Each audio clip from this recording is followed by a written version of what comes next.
Ito ang nakakagulat, viral at pinag-uusapan nga ngayon sa mundo ng social media ang tila nalalapit na paglaya ng dating presidente na si Rodrigo Duterte matapos nga na tila ito'y kampihan ng mismong presidente ng International Criminal Court o ICC. Kaano kaya ito katotoo? Ating alamin. Nag-viral nga sa mundo ng social media ang naging pahayag ng ICC President na si Tomoko Akani matapos nitong sabihin na wala ng jurisdiksyon ang kanilang tanggapan sa mga bansang hindi nila miyembro o sa taong naakusahan sa kanyang bansa na hindi naman miyembro ng ICC na tila kabaligtaran nga sa mga sinabi kamakailan ng DOJ Secretary na si Boying Remulla na may jurisdiction umano ang ICC sa mga individual na tao at hindi sa buong bansang Pilipinas. Sa naging pahayag na ito ng kanilang presidente ay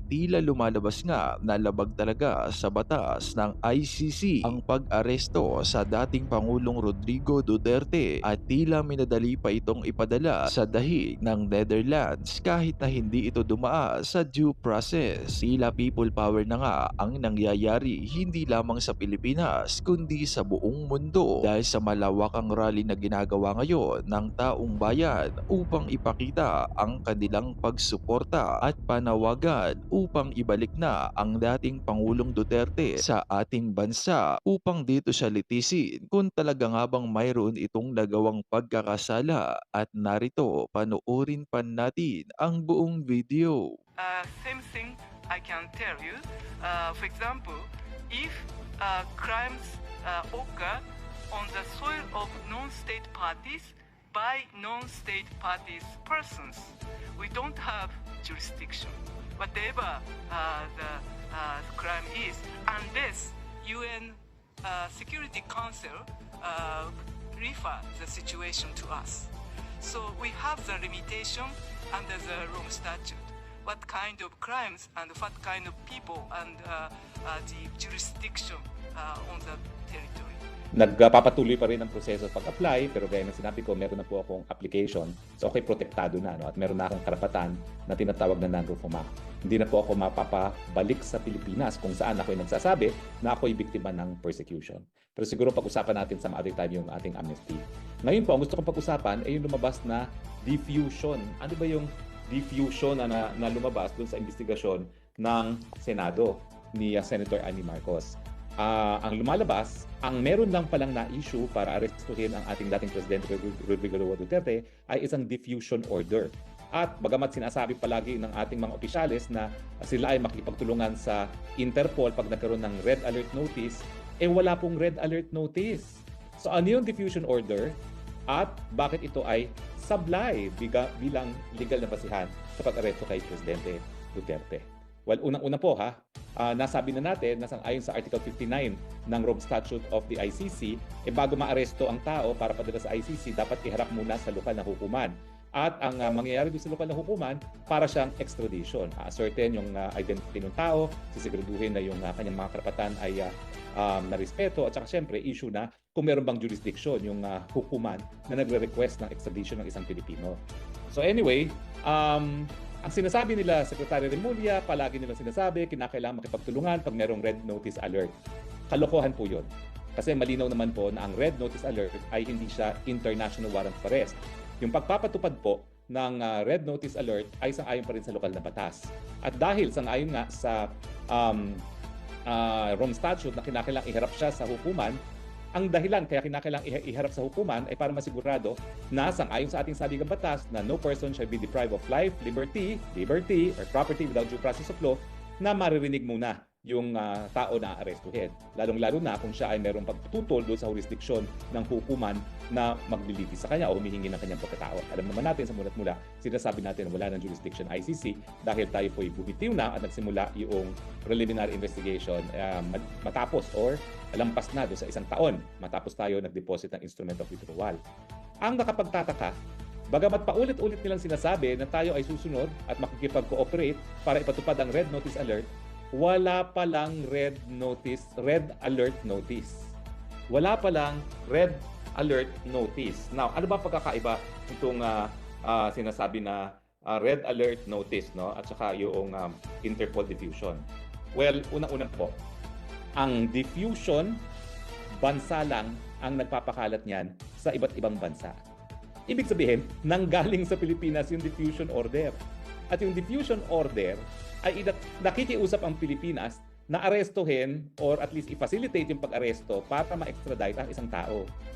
Siguro kaya sila kumuha ng diffusion order, ang intensyon nila sa Hong Kong huhulihin. Pero kung ikaw ay merong diffusion notice, bakit mo na mapadadala sa sarili mo yan? Ikaw lang bilang isang bansa ang nakikiusap na kung mahahanap nyo itong taong ito sa jurisdiction ninyo, pakihuli lang at pakidala sa amin para siya ay ma-extradite. So malinaw po, hindi nanggaling mismo sa Interpol ang diffusion notice. Yan po ay nanggaling mismo sa gobyerno ng Pilipinas.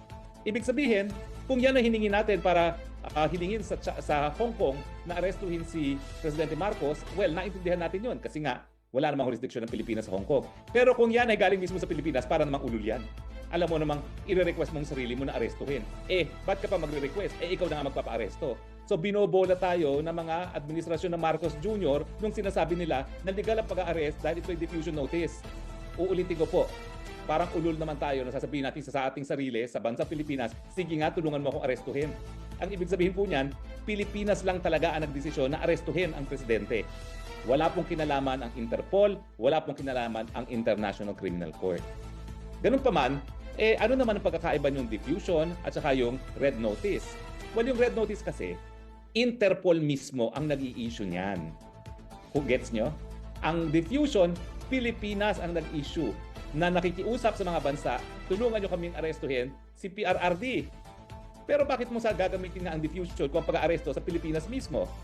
Samantalang, ang red alert notice naman, galing sa Interpol at lahat ng miyembro ng Interpol ay pinakikiusapan, pwede ba pakiaresto preparatory sa extradition?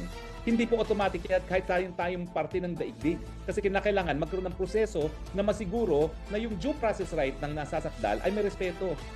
Kaya nga po, kapag ang proseso ay parang extradition, yung extradition hearing na yan ay para lang masigurado na yung due process right, yung karapatang madinig ng nasasakdal, kung meron na labag na karapatang pantao o kung ano man ang objection niya doon sa jurisdiction ng korteng lilitis sa kanya, ay madesisyonan ng korte. Malinaw po. Pero walang nag-request na arestuhin ng presidente, yan ay decision lamang ng Pilipinas. So wag na sana tayong malinlang bilang taong bayan na di umano sumusunod lang kami sa warrant of arrest ng ICC. Now, sabihin natin merong warrant of arrest. Hindi nga po automatic yung pagtutulungan ng mga bansa. Kaya nga po, ang nakahandang petition sana ay certiorari para mapigilan yung pagtutulungan ng mga Pilipino sa ICC. Pero sa punto pag-aresto po, wala pang kahit anong hiningi ang ICC.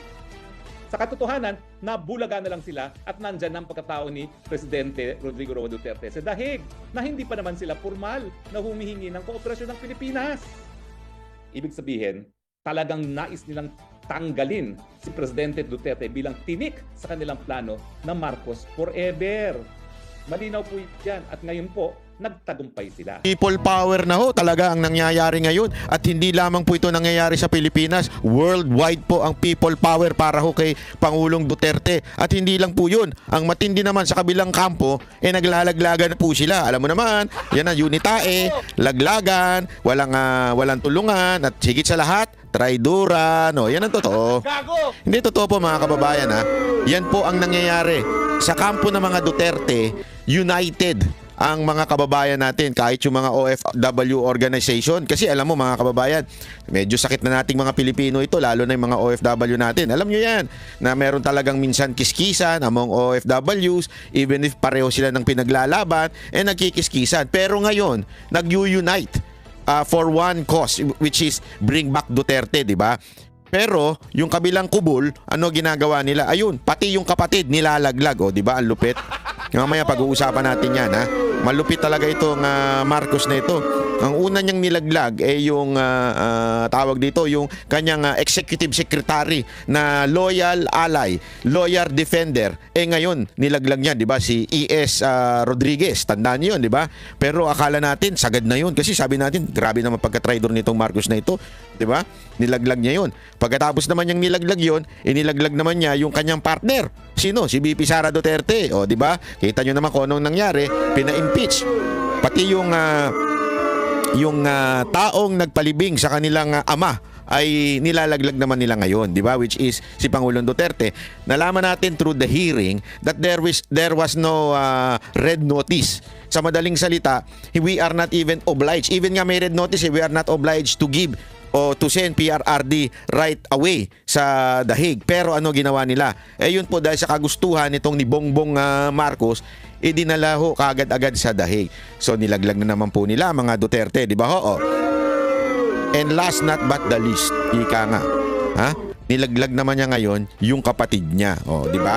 Pag-uusapan natin yan, unya-unya. Ganyan no ka, ewan ko kung ano matatawag mo pa ba? Tao pa ba yung ganyan? Tao pa ba yung ganyan o sadyang ewan ko, ayoko naman sabihing sabog pero hindi ko alam kung anong klaseng ugali yan, kung anong ugali yan. Marami naman kasi ibig sabihin ng sabog mga kababayan. Hindi naman ibig sabihin adik, hindi yun. Marami ibig sabihin ng sabog. Kunwari, ikaw, bagong gising ka, di ba? Ang gulo-gulo ng isip mo, ang gulo-gulo, hindi ka para bagang hindi ka makakilos ng tama. Yun, pwede kang tawaging sabog ka na naman, ano? O kaya naman, pag nakainom ka, pwede rin yun, di ba? Hindi ibig sabihin ng sabog, adik ka agad, ha? Bahala na kayo mag-isip. Pero para sa akin, hindi ibig sabihin ng sabog ay adik. Maaring ikaw ay wala sa ulirat, ika nga. Wala kang hindi mo alam kung ano yung mga desisyon sa buhay mo. Kaya ang gulo-gulo mo. Kaya nga sabog eh. Sabog yung desisyon mo. Kasi nga, magulo ka. Ika nga. Ganun ang dating nun. Pag-usapan na ho natin. Bakit ko ba nasabing meron na bagang people power? Bakit? Bakit ko ba nasabi yon? Kasi mga kababayan, talagang matindi ang nangyayari worldwide. Kung susunod po kayo, titingnan nyo po yung aking Facebook account na Pyron Cristobal. That's my real name. At nandun naman yun, naka blue check yun, tapos may nakalagay doon Banat Bay. Pag tiningnan nyo po yun sa Facebook, i-follow nyo na po ako, Byron Cristobal. Pag tiningnan nyo doon, sineshare ko yung mga nangyaring event ngayong araw na ito. It is really overwhelming. To the point na, paano nangyari ito? As in, people were amazed. People were shocked. Even foreigners are really shocked. At ang halimbawa ko na nga po doon ay yung aking pong inatinan mismo dito sa Japan. Alam mo, nung una, medyo, walang biro ito. Hindi ko lang sinasabi pero meron akong doubt na kasi last week lang, nag-rally na ho sila yung umuulan. Maraming tao na nun. As in, marami na. Sabi nung kaibigan ko kasi, si kaibigan ko si Bojo sinasabi niya nga sa akin, napakaraming tao na noon nung umuulan na yun. Nandun din siya. Tapos sabi ko, naku, aatin pa kaya yan? Kasi tandaan ninyo, ang mga OFW, yung holiday o yung tinatawag na day off nila, precious yan Alam ko yan kasi naging OFW ako sa Middle East So yung pag sinabi mong, trabaho ka. Nakalimutan ko na kung anong araw ang day off namin doon. I think Monday ata yung day off namin doon kasi Thursday and Friday yun yung big time. May show, di ba? So ang alam ko noon, Monday. So looking forward kami noon na magma-Monday na, day off na. Diyan na ako maglalaba, diyan na ako magsha-shopping, diyan na ako pupunta doon sa pasyalang gusto kong puntahan. Yan ang OFW, yan ang buhay ng OFW Marami tayong gusto mong pumunta, tumingin ng isang gamit, doon ka i-prepare mo na yun yung day off mo na yun. Kaya nasa isip ko, 2 day off na isasakripisyo ng mga OFW dito sa Japan kasi mantakin mo, di ba? Hindi ho sila nag-day off nung lakaran, nag-rally pa sila. Ang haba naman ang rally dito, hindi ho mabilisan, mahaba. Nagkataon lang kanina, maikli kasi nabigla yung pulis, nagagalit yung pulis sa amin kasi nga ang expected lang, hundreds lang sa tingin ko umabot ng 1,000 yung naglalakad kanina at talagang naparalyze yung Shibuya. Alam mo, ako ngayon nahihiya kasi dito mga kababayan, ang konteksto sa Japan, dito people are courteous.